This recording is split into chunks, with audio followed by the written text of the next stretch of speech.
We're going to give people just a few moments to enter the webinar, so we'll be starting in just a moment.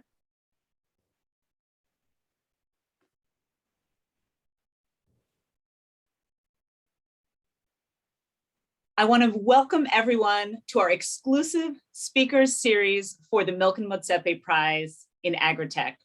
We are so excited for today's webinar. We're going to be joined by Linda Kwamboka and Claudia Makadristo. I want to have a few thank yous first before we get started. First and foremost to our sponsors at the Motsepe Foundation and to our programming partners at GIC. My name is Emily Musel-Church. I'm Senior Director at the Milken Institute Center for Strategic Philanthropy, and I lead the management of the Milken-Motsepe Prize. We are so excited to support and promote entrepreneurs from the continent and the rest of the world. So joining me today, we have two incredible entrepreneurs. We have Linda Kwamboka, who is the co-founder and director of the agritech company MFarm, which is a company offering information to farmers about prices and other agricultural aspects via mobile, SMS, and web-based systems. MFarm also provides a collaborative platform for the farmers to interact with cooperatives, farm input suppliers, and agrovet stores. Linda is also a board member at AfriLabs, involved in developing African economies through the network of 176 hubs and incubators. Linda is actively encouraging entrepreneurship among students through mentoring, sharing of experiences, and business investment competitions. We also are joined by Claudia Makadristo, who is head of expansion at MATI and senior advisor and ambassador at Seedstars, an emerging market-focused impact investment group and the biggest platform for entrepreneurs in technology in emerging markets since 2016. Seedstars is active in more than 25 African countries and 80 countries across the world to find the best early stage startups, analyze local ecosystems, and work with public and private partners to invest in and support entrepreneurs locally and across the world through a variety of competition, acceleration, incubation, and education programs. They mostly focus on how technology is solving local and or regional industries across various industries such as agritech, edutech, insurtech, health tech, etc.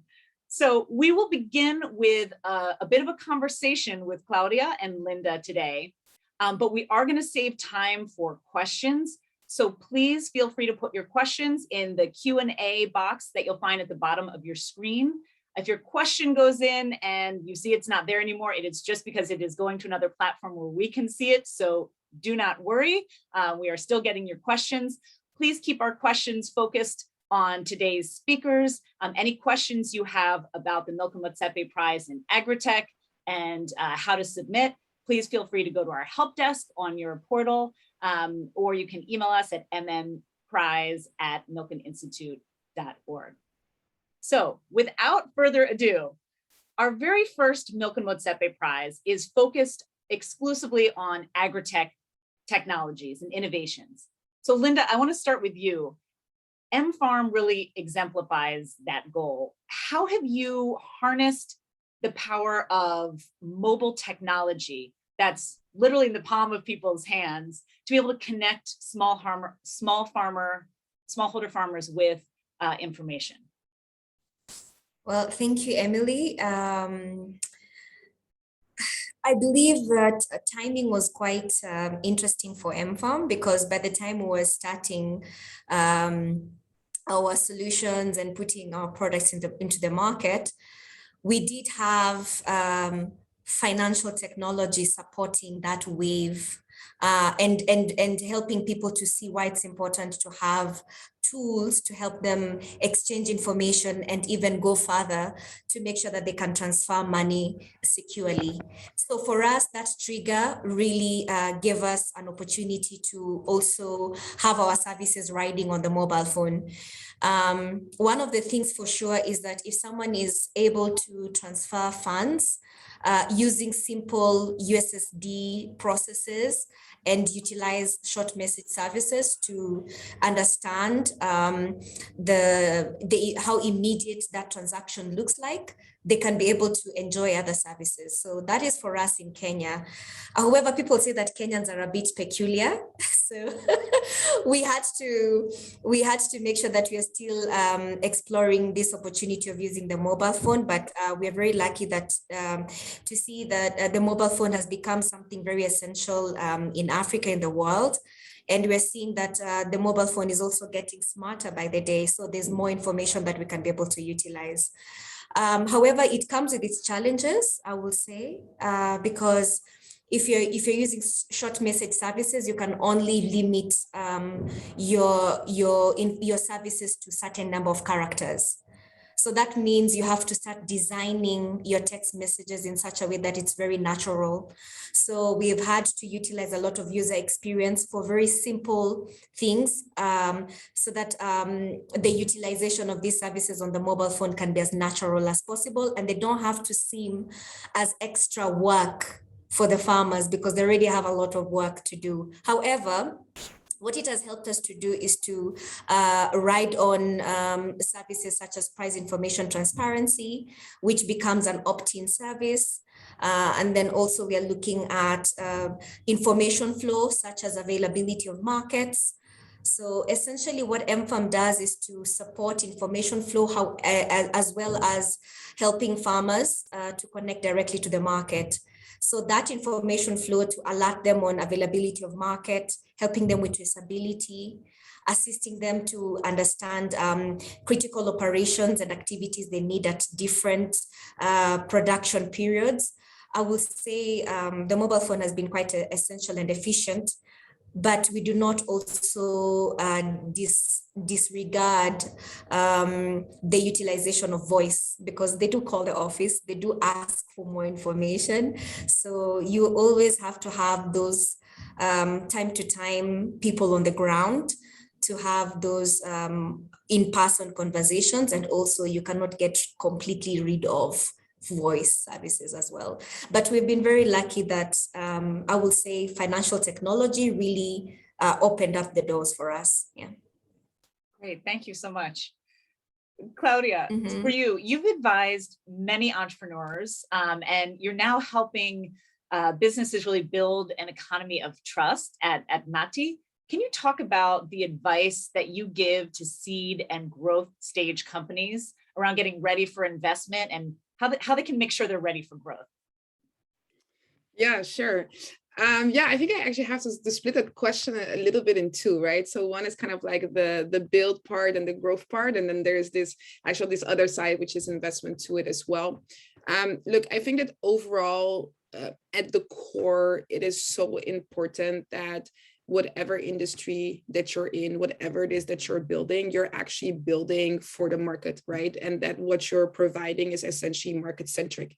And I think that a lot of times that inside out understanding of how that market operates or the customers that you're trying to serve, is really going to dictate in many ways what the product is actually going to look like.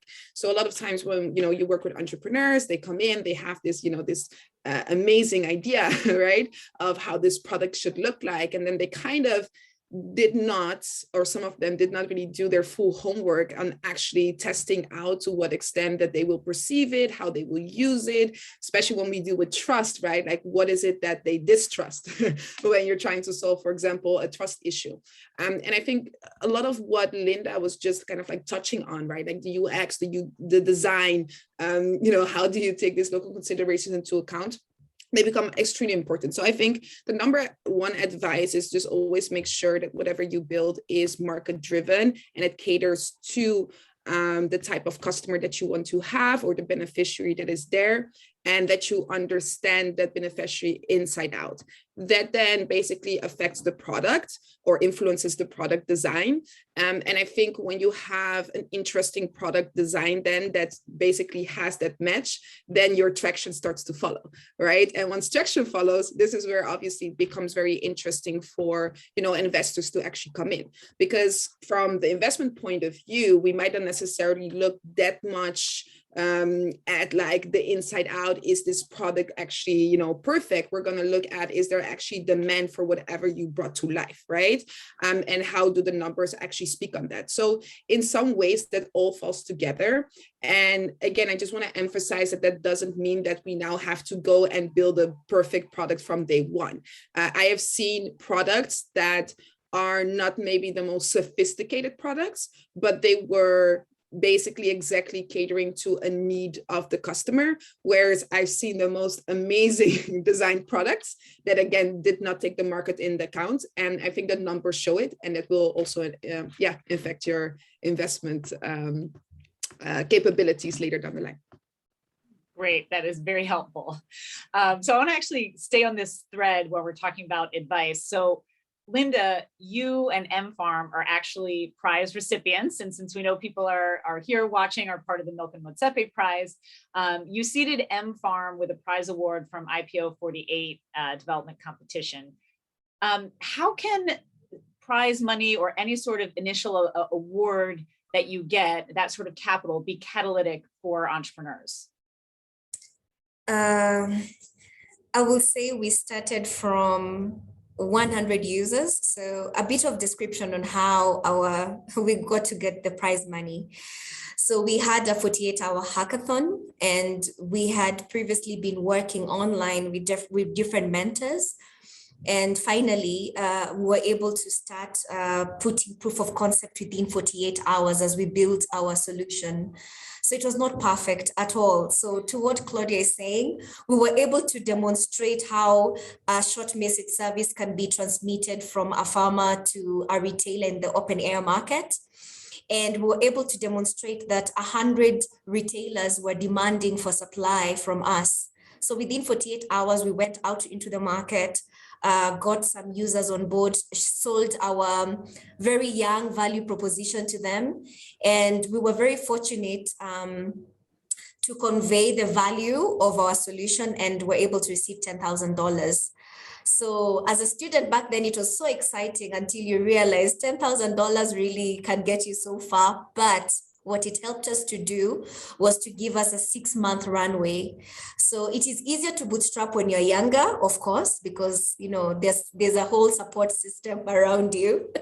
But having 3 founders going into the field and getting a bit of sustenance from the $10,000, we're able to stretch the coin to kind of put our 8 services out there and narrowed it to 3 services. And the 3 services that we found to be quite important was one that really opened up transparency for the smallholder farmers and the market. So therefore, we had our price information service. Secondly, then we understood the importance of liquidity for farmers. So it was quite key that farmers started to sell directly to the market and reduce that chain from 6 middle actors to maybe 1 or 2, but most of the times directly to the market. Then finally, how can they be able to start putting in cost-efficient input and enjoy the economies of scale? So those were the 3 key services that we found to be important using that prize money of 10,000 shillings. So from 8 services, we got more focus. There was a lot of team dynamics. So by working together, pushing out our first services in the market, we understood how to work with each other. So it opened up so many doors for us, and also to understand that what we were doing was important and it could be received. So that's what the prize money really did for us. We went from 100 to today, we are serving over 57,000 users, indirectly or directly. So we have grown, but with a lot of challenges like any other business. Yeah.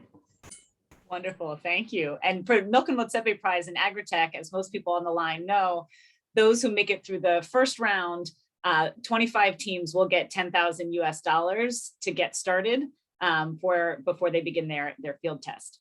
So Claudia, I want to go back to you for a moment. With your work at Seedstars, they are focused really on emerging markets.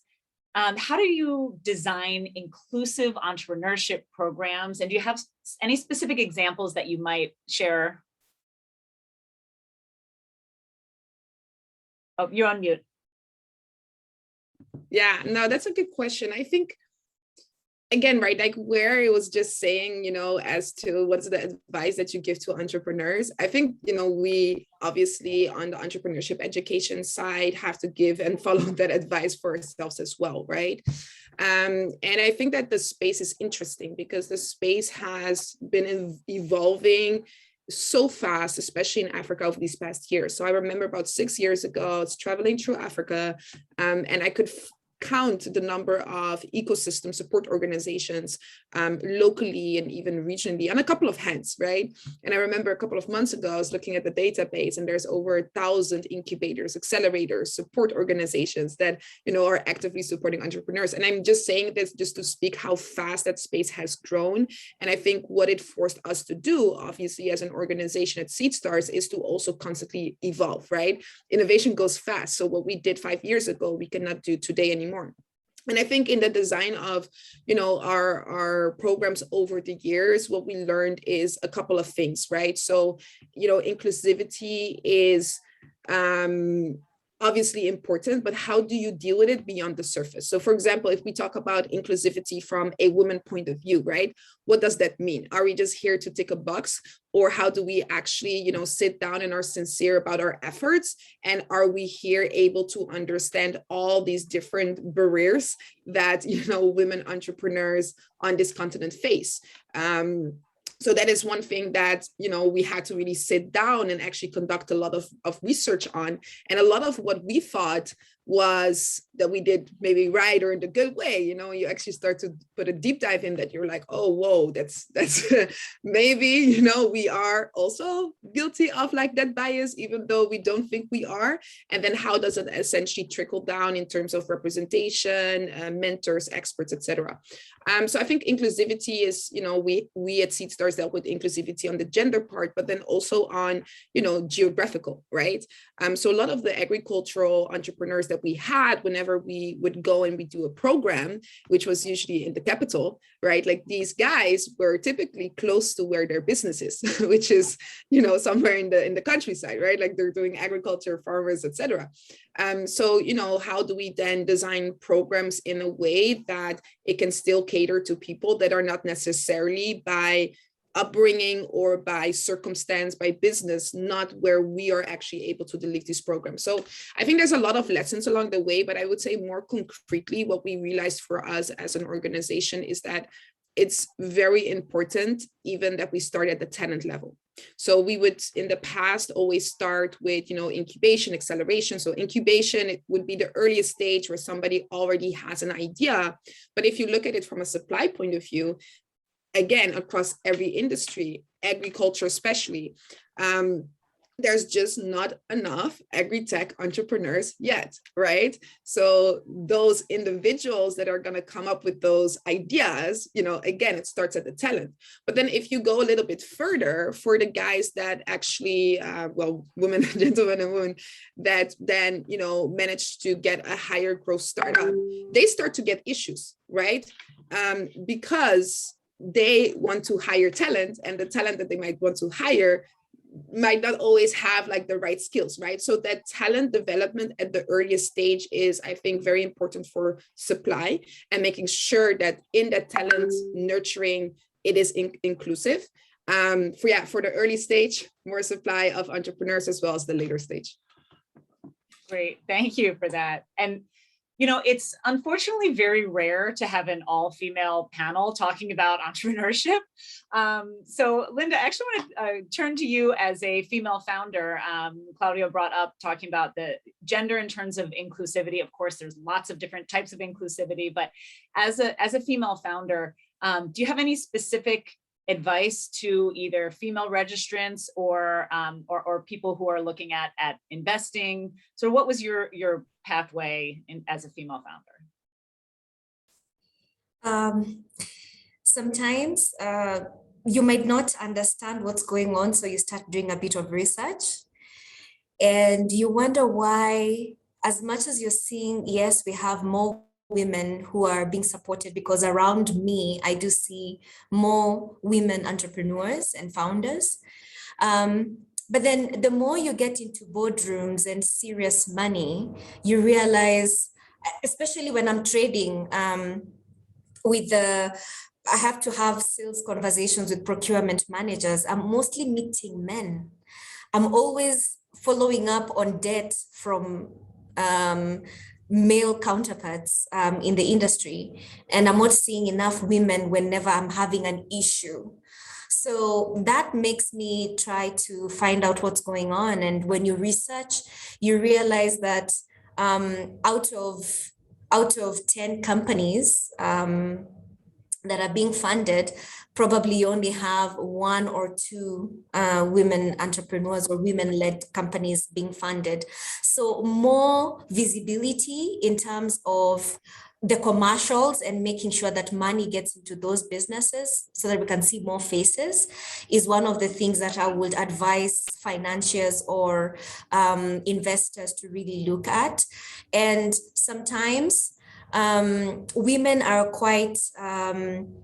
they're quite intentional with what they're going to communicate. So it doesn't come out as spontaneous and charismatic as probably investors would like to hear, because most of the times investors want to hear, when am I making my big money?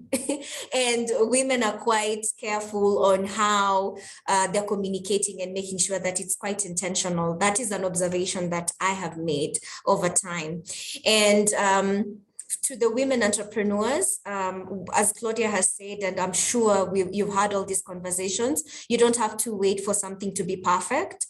So put out your prototype, have opportunities for proof of concept, and work your way to building a support system that can understand you. So one of the things that I've done is that I've joined meetups where women entrepreneurs usually meet and talk about their challenges, and we try to figure out how are we supporting each other, not just by comfort, but how are we accessing funds within banks, how are we supporting more women to get into positions so that also they can listen to us and help us to navigate the business world. So sometimes there has to be influence, and we have to champion that influence ourselves. And whenever we see that a woman is running for a position, a board position, we try our best to make sure that we are supporting that candidate so that we can see more faces that are familiar.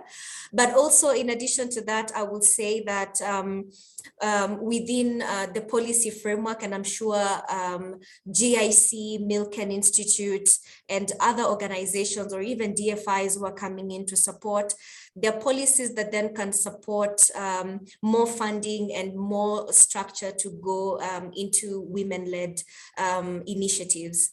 So I know we have seen some of it. I know the conversation is increasing and getting stronger at the moment, but we are barely scratching the surface. When you go to the serious money conversations in the boardrooms, you still find that you're outnumbered, and you do want to see familiar faces that understand what you're going through. Again, also mental health is important. And sometimes we tend to cave in when we feel that we are being judged for not attaining certain standards. And I've gone through that. Other entrepreneurs have gone through it.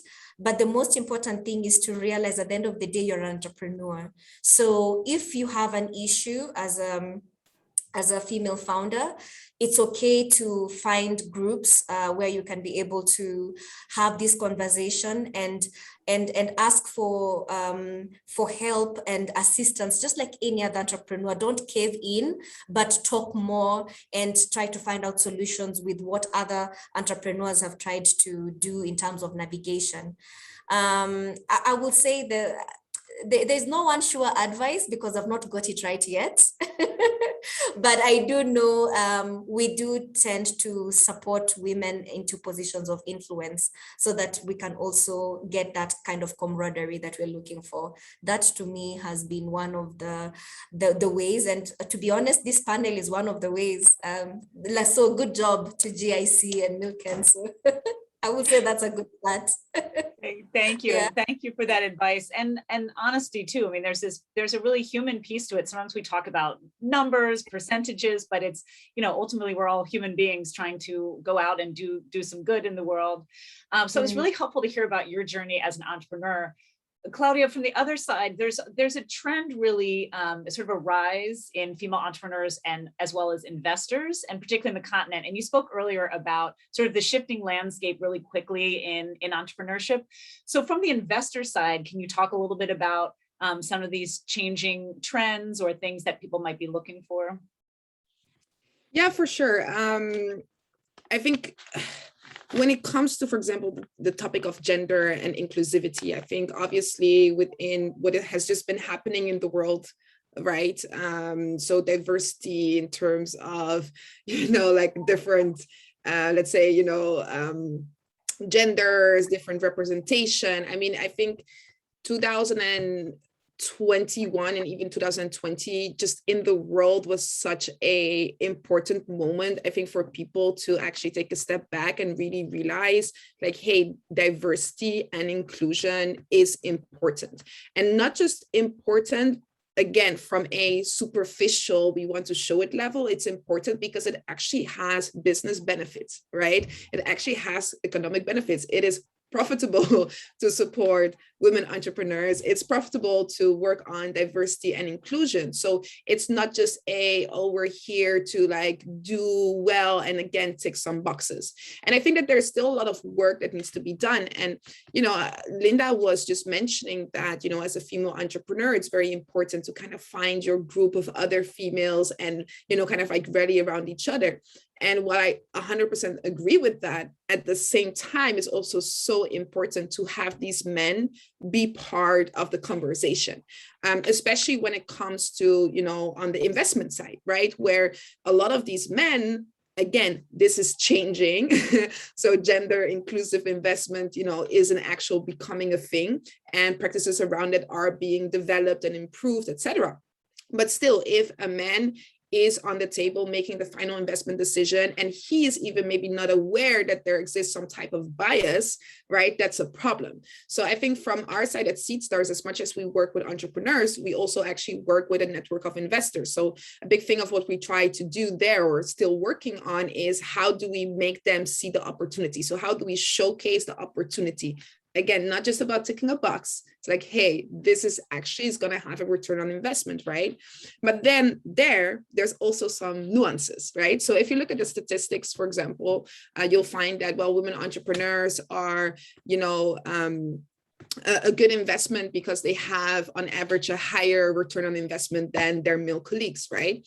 And that sounds great. But then if you think about it, and I'm not saying that I have the question to it, is that if a female entrepreneur, from an investment point of view, historically or until now, has generated better returns on investment, the question that we would also ask ourselves is, did this woman actually get a fair deal in the first place, right? Because if they didn't get a fair deal, then it's a bit easier from an investment point of view to say, oh, look at them, they're so great. So I think this topic of inclusion and diversity, there's a lot that needs to be done on all fronts. So we need to make sure that female entrepreneurs get fair deals. We need to make sure that everybody on the other side of the table giving money, actually understands the benefits of it. And that's the journey we're going through. And I think everybody is asking themselves. And that's a good start. But everybody, like, again, sincerely implements that is one thing, but just to have it as a topic on the table is good. And I think many of those in our space are actually very sincere about driving this these type of initiatives forward. So both of you have touched upon, and talking both from the entrepreneurship side, the investment side, that there are times you need to work with others. So can you speak specifically, and this is really for both of you, about who entrepreneurs should be partnering with? Partnerships, people tend to talk a lot about how important that is. So both for your day-to-day operations, people who might be the right partners, so you have a good, strong investment foundation. So can you talk a little bit about either partnerships that have worked or haven't, or advice about partnerships for people for entrepreneurs? Sure. Linda, you want me to start? I want to start. Look, I think the JAC program has this interesting saying. I think it's somewhere around the lines of it takes a village to raise an entrepreneurs.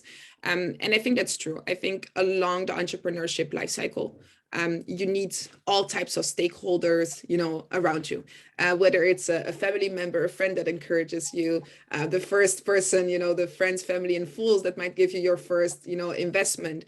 But I think and as you grow, it's the mentors, it's experts, it's plugging into a network. So I think along the journey there's so many stakeholders that can be part of that journey and should be part of that journey. I would say that it's very important for the entrepreneur to actually really be proactive about it, right? Yes, there's startups are cool, startups are sexy, everybody wants to be involved somehow, but again, right, from a, let's say, program point of view, not every program is going to fit your needs or what you want. So I think it really starts about you thinking to yourself of, what are kind of like the short-term, mid-term, long-term stakeholders that I need to have on board. And maybe just to give you one of the more extreme examples, right? Like different industries have different relationships, for example, even with government. Okay, I think in Africa, whether you like it or not, the government is still an institution in many places.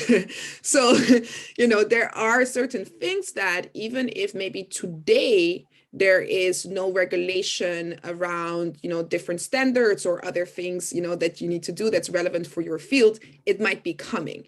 So it's so important to not just think of the short term and the midterm, but also, hey, in the potential mid to long term, who do I need to have on my side? Because we are dealing in one of the most difficult environments to make anything work, right? And I think sometimes, entrepreneurs try to, for example, bypass the government, but the government, if they want to, they can make your life as an entrepreneur quite difficult, right? So again, also thinking ahead in the future and what do I need to do now to mitigate any potential risk there is. And then I think the final thing I would say around that, I've always been such a believer on partnering, strategic partnering, but in a way that there's, that it's mutual beneficial for both parties as well. So yeah, that's where I'll stop and let Linda take over. I found my peers to be quite interesting people to be around me.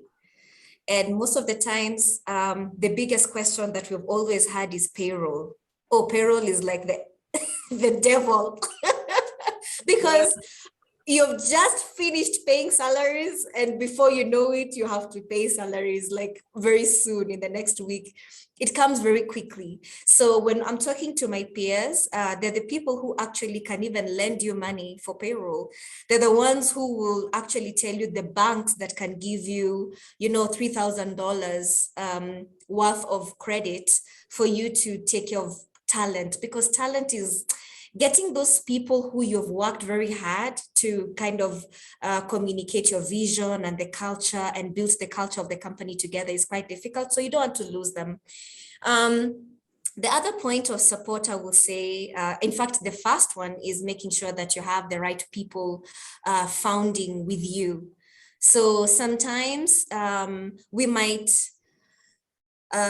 be in a very quick hurry to get all hands on deck because you want the solution to move as quickly as possible. Sounds good. I mean, we're always experimenting, but sometimes also the team that you bring on board without proper consideration in the beginning can also be very detrimental, especially if you have divergent views. You can both be smart, like really smart, but if you're not able to converge and do what is necessary for the company, then the company suffers. So you do not want to also go through the whole process of, I mean, we will have teething issues. You'll step on each other's toes as entrepreneurs and founders. But you have to find people who at the end of the day converge and have that kind of goodwill to make sure that the company continues existing and it's for the best interest of this solution you're putting out into the market. And I've seen it firsthand what it means to have good team members and those who actually derail the company from its core mandate. The other thing that I would say, and it's one of the things that if you've raised money and things are looking good and they're starting to look very positive, do not disregard line of credit. So the banks and debt financiers are actually important, even if you don't need it. Start proving that you can actually go into the process of understanding what debt financing looks like. And those are your partners. Those are the people who, when you have a consignment to ship and you do not have the right resources at the moment, or maybe your runway has been shortened for some reason, you want to quickly use that historical data to access that financing. And the banks and debt financiers are actually your partners. I would also say that when you're opening up yourself, even if you're around your competitors, try to find a place of convergence and a place in which you can have common interests. Some of them can be through associations. So what I've seen is that some of us who are in the Kenyan ecosystem, East African ecosystem, we are seeing the African trade, the African free trade happening, and some of us are actually in the conversation. So finding a way in which you can associate so that policies can work for you, so that the environment can be more positive, even if they're your competitors, but at the end of the day, it affects your industry. So find a way of collaborating into common structures, such as associations or I don't know, unions, something of the sort that actually supports the common good of the industry. That for me is also another level of stakeholders or people who can make business better for you. I would also say the other good partners to really think about or stakeholders is your family. So if your family really supports you, they're the people who, let's say if your dad or your father was working for a particular company, they will pull those contacts and support you in the networking and bringing business on board. You can never disregard that. And also making sure that you can identify those people who are your champions.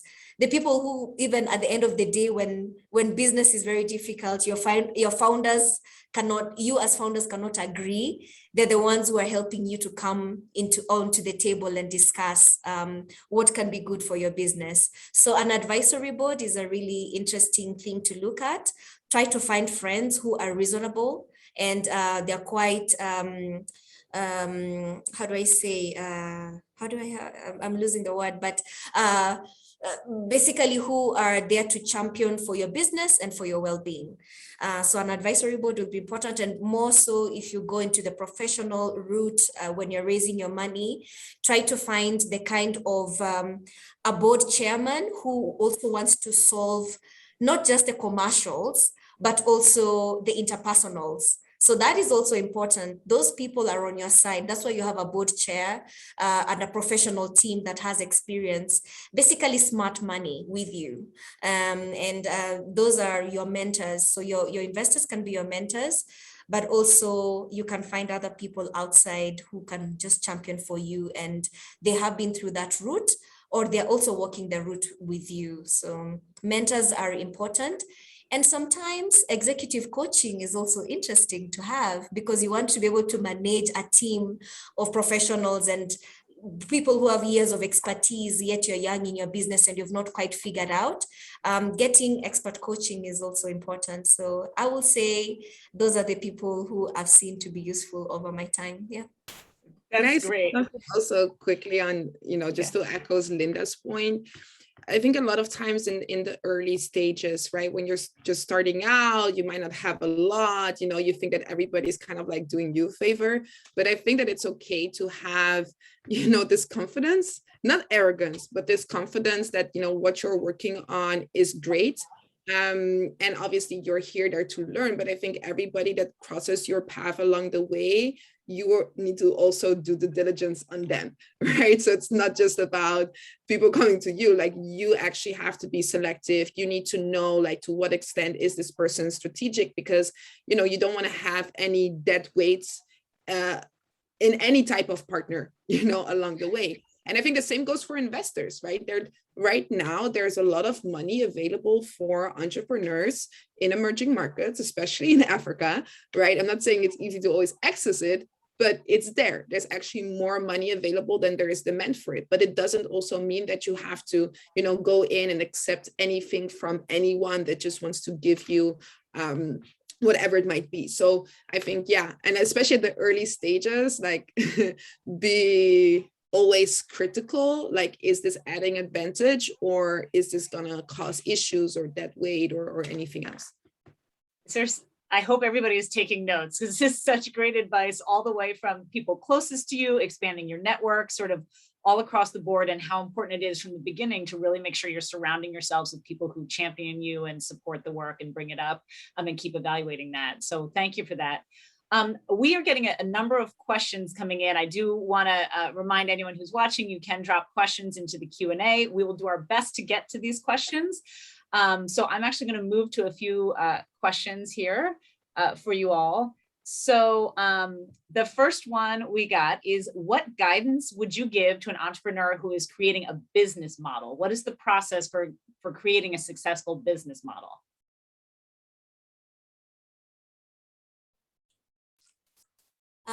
I would say your offering is quite important to begin with. So, and for you to arrive to your offering, it means that you've understood the problem. And that for other founders, really, they start by solving a problem that they're experiencing. So they start learning and investigating more about a problem that they have encountered. However, beyond learning, then they start reaching out to potential other people who are facing the same problem. So from there, you want to do your research and pull as much information from your users or potential customers as early as possible, and start the iteration process. That will help you to arrive at your offering.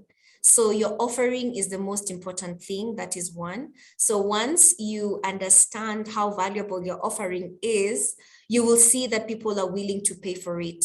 So you start playing around with, am I looking at a commission kind of business model? Am I looking at SaaS? Am I looking at freemium, then charge for it? But depending, but your offering is the core of everything else. So route to market, partners around you, they also can determine what your business model looks like. So for instance, if you're in an industry where clearly paying for information upfront does not make sense, you can either disrupt it or work with what is in the market until you start changing the culture later. And that affects your business model. So offering is, I will say, the advice from me. Does your offering make sense to your customers, and can they pay for it? If they pay for it, that is proof. So how to pay for it is what now you play around with, I will say. Yeah. Claudia? Yeah, I think you said a lot of it. And, maybe just to give a bit of a practical example, right? So I'm heading up expansion right now to Nigeria. And then for us, we all assume that we're just going to invoice our customers and they're going to pay every month. And then basically we start to learn that the way in which the culture is that they actually prefer to have like wallet models, right? That you basically take money off. And that is like quite significantly different than, what we had in mind. So, I mean, the company that I work for right now, we are a young startup as well, not as young, we're series B right now, but still quite early stage. But it's like those type of things where, once you have the product figured out and, the problem figured out, the value proposition figured out, there's like all of these other questions that, we need to ask ourselves, because you don't want to necessarily lose a client because just the way that you structured your business model doesn't necessarily make sense for them, because they're not used to it. The market is used to maybe paying in different type of ways. It shouldn't, of course, like always be a limitation. You can kind of like, in a way educate, if you will, your customers on it. But to Linda's point, they would still have to see the value all along. Otherwise, that's not going to work. So I think that, look, for me, the way I look at it, especially in the early stages, everybody's just trying to find product market fit, right? And product market fit is the product, the core product. Then you have like all of these questions, payment structures, how does that work? Commission, not commission, invoice, wallet, whatever. But I think everything is kind of like an experiment until you have enough data to prove it. And because it's an experiment, you have to set up a hypothesis, right? So we think that, based on this will happen. And I think what you're constantly doing as an entrepreneur is to go into the market and basically try to prove or disprove whatever your hypothesis is, and not get stuck on what you thought the answer was. So on this, going out of business models, we now have a question saying, so getting this capital is really important, particularly in these early stages. What is a good minimum fund to target is the question. Ooh, like minimum investment, you mean? I think they're just saying how much do they need to raise to really get started is the way I read that. Okay, well, I would say that it's not black and white. Every startup is different. In terms of needs, what is it that you're trying to do? Are you trying to, get funds because you want to buy, tractors because you're building some type of like hello tractor, I don't know, copycat somewhere in like West Africa, right? Like, I think when it comes to fund and starting capital, it really varies. And at this point, it's just estimations, right? At the early stages, unless you're really buying or using it to buy some type of, like, as I said, like tractors, like it's mostly estimations. But I think the estimations need to be reasonable. So especially in the earlier stages, it's very difficult for any investor to even like really figure out your valuation in the first place, right? Or figure out like, well, how much money do they actually need? So then you'll find, and that's on both sides. So then you'll find entrepreneurs that are under raising, but also on the other side, there's also a big issue when you start over raising, because dependent on what type of money you are raising, if it's like formal investment, yeah, I mean, look, in the startup world, you kind of like lose it all, you can feel, and it's fine. The debt collectors is not coming after you, but still, it's a responsibility that you have right now. It's not just people giving you free money, right? From a formal investment point of view. So I think it's really important just to do your homework on what stages am I in and what type of funds fits with that, right? Maybe in the earliest stages, you shouldn't be looking for formal investor or VC capital. Maybe you should be going after grant for what it is that you need to do. Maybe in the later stages, you shouldn't be taking your, I don't know, Series C in another equity round. Like maybe at this point, it makes more sense for you to actually, take on debt financing, right? So I think be realistic. Don't undersell yourself. Don't oversell yourself. And I would always maybe reach out to some champions, some maybe people with investment experience that you're not necessarily targeting for your investment, that can just be there and guide you to, hey, this looks realistic, this doesn't, this is where you need to, make some changes here or there. So don't do it by yourself, because again, I think most entrepreneurs really have a hard time. So go to a program that can help you, maybe an accelerator, get a mentor, an advisor, an investor, get whoever on board that can guide you through that process. Great, that's very helpful. I think that answers another question that came in saying they've already sort of tested their design, things are working, but they don't know how to where to first go for funding. And I think the answer is there's lots of different places to go to, and you've just heard a number of those listed out. Certainly for those of you who make it to the next round in the Milken-Motsepe prize, we provide mentors. We have a bunch of resources up there, and we'll try to make sure in our next correspondence to you all to link to some additional resources from there. Another question that we have, and this gets to the heart of a lot of the work we're doing with the Milken-Motsepe prize in fourth industrial revolution technologies. So the question is about AI, artificial intelligence, AI, and how important is that to integrate into agribusiness solutions? I would like to expand that a little bit and say, can you talk about fourth industrial revolution technologies a little bit more broadly, robotics, big data, as well as AI, what you're seeing in terms of agri-tech, what's the most promising, and what people should be thinking about in that area? I will say that we also have to be fast. I will say we have to be very careful on where we invest the technological capacity of what our solutions can do. Because you might find that where you're investing very high capacity for your technology output or computation, probably it is something that could have been solved with very simple technology, but has algorithms that can assist you along the way.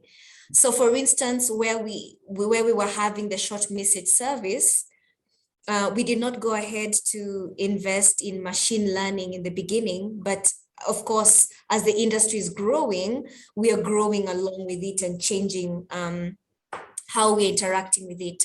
But also you find that there is high use of technology where even accessibility to connection is an issue. You see, so you have to start weighing what environment are you setting up your business in. That is one. But of course, you have to think of the potential of the future with you. Where to definitely apply AI is in areas where scalability, use of human interaction is not quite scalable. And especially when it's information driven, and you definitely want to see how can I calculate, let's say, the fertility of soil without so much upfront investment. So what you're looking at is it a scalable and continuous process that then I have to invest certain technology like satellite imaging and getting all that data from data providers? Or do I go ahead and use the pitchers that go into the soil and test, and we go into the laboratory? So you don't want to set aside laboratories that are quite laborious and physical structures, which you could invest that money elsewhere by providing smart data, for instance. This is just a comparison from my perspective that maybe can help to answer the question. So you want to see where to apply that data. However, it is becoming more apparent that there's a lot of information, especially for us who are setting up social platforms where our users and customers interact a lot. You find that in agriculture, farmers really want to talk. In Kenya, they're called barazas, where farmers always meet up and discuss issues. It is the nature of Africa. So if they talk a lot, there's a lot of information that they also dispense, and you want to really understand how is their mind frame, what is their thought process, what are they really struggling with? And there you can also apply machine learning to just understand what are the frequent questions that are asked, rather than setting up a call center, for instance. And this is not me designing your business for you, but just suggesting areas where you can use maybe the 4IR or where 4IR can be applied. We also see the issues around price prediction and where the market is going. So you definitely want to look at historical data, and according to weather patterns, depending on the area of focus, you do want to understand weather patterns and how they affect the cost of produce, or even how it affects the cost of input. So looking at all that data and putting it together in a smart way, using algorithms is quite important. And then, of course, there's the issue on data safety and privacy. So cybersecurity, of course, looking at ethical ways in which you can be able to protect data of the stakeholders who are interacting with your solution is quite important. And of course, working with institutions that can help you kind of put a sandbox as quickly as possible. And academia is quite good at it. So if you can find research labs where they've already implemented some of these solutions, and you can use them and help them to kind of go through their own proof of concept, can help you to understand where to invest better, I will say. Yeah. Claudia, do you have anything to add on 4IR technologies? No, I think she said it all, but I think maybe one part as well is that, when it comes to like machine learning, data, analytics, AI, look, there, I think there's also a lot to say is that if it's used in the right ways, right, and there's also some other use cases that I can think of, which is, if we have more insights and data available for example, different farmers or different entrepreneurs, even, then it also, for example, becomes more easy to unlock different types of financing for that as well, right? I think when it comes to any type of technology, right, whether it's AI sounds very sexy, it is very sexy, but I think for any type of technology, the most important question is always going to be what are the use cases for it, right? Which use case can we find? And I think for a lot of it, we're still, again, like, scratching the surface of what AI can do or what it can actually mean. So I think me personally, I'm very excited of, how that comes to life and the use cases that we will start to see over the next couple of years in agriculture, or maybe like mixes of those, right? Like when you start mixing agriculture with environment, or like all these hybrid industries coming together, and how this actually plays a part there as well. But other than that, I will just echo what Linda said. Great, thank you. I'm going to answer one question that I actually think is directed specifically for the prize. Just want to confirm to everyone who is submitting for the Milken-Motsepe prize that all of your intellectual property remains your own. You keep it throughout, it is protected throughout, even throughout the judging process. So, we're a nonprofit, nonpartisan organization. Our success is you all having successful businesses. So just want to confirm, absolutely, your IP is your IP, and that all of the field tests, we also had a question from India come in. Yes, all the field tests do have to happen on the African continent.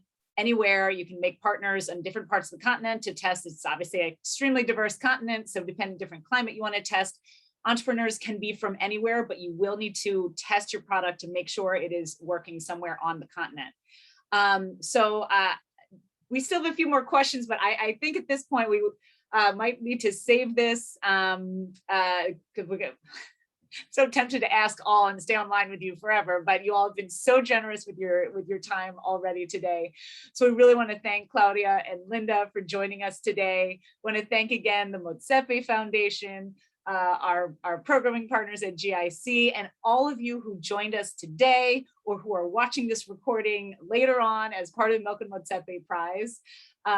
Please remember, for those of you submitting your ideas, that the prize window to submit your idea closes on December 8th, and that is a hard stop. Speaking of machine learning, like the machine will stop after December 8th. So make sure you get your submissions in. You can always go to our help desk. You can go to mmprize@milkeninstitute.org with any questions.